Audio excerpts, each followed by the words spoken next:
3 წუთში გეტყვი, რა შეცდომას უშვებს შენს ცხოვრებაში და როგორ შეგიძლია მისი გამოსწორება.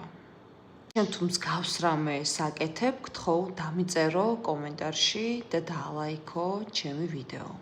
ადამიანები ხშირად ვერ ვამჩნევთ, რაც ჩვენს ხელთაა და რასაც ჩვენ ვქმნით.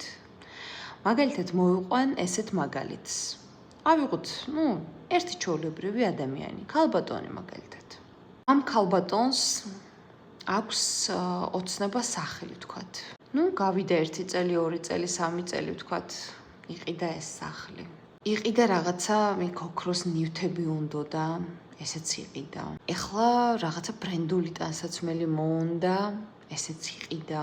ეხლა შვილებისთვის მოუნდა სახლი, შემდეგ შვილიშვილებისთვის, შემდეგ შვილისთვის მანქანა, მეორე შვილისთვის მანქანა. უნდოდა რაღაცის გაკეთება, ისეთი თავის სურვილის ასრულება, აისრულა და კიდევ დაისახა გეგმები. მე იმას არ ვიძახი, რომ ჩვენ სურვილები არ უნდა ავისრულოთ და გეგმები არ უნდა დავისახოთ და რაც გვინდა იმას არ უნდა მივაღწიოთ. არა, რა თქმა უნდა, მაგრამ თქვენ სახლზე, რომელსაც ოცნებობდით, ან მანქანაზე, რომელსაც ოცნებობდით, ან სამკაულზე, ან მნიშვნელობა არ აქვს თქვენ რა ოცნებაც გქონდათ. როდესაც შეიძინეთ ეს ყველაფერი, შეირგეთ, დატკბით ამ ყველაფრით, საკუთარ თავს მადლობა გადაუხადეთ ამისათვის, რაც გაქვთ.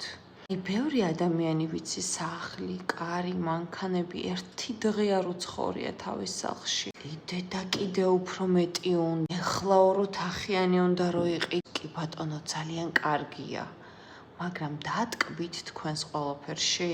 მადლობა გადაუხადეთ სამყაროს.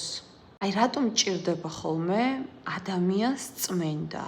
და რატომ ერევა ადამიანი, გამოიმუშავებს ფულს, სახლსაც ყიდულობს იმას ამას და უცებ აერევა ცხოვრება და ადამიანი სანამ წმენდას არ გაიკეთებს, არაფერი არ შველის.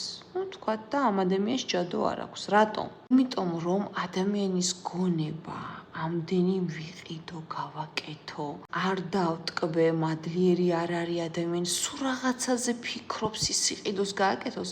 ამ ყველაფრის მერე ადამიანს უჩნდება და ერევა ტვინი.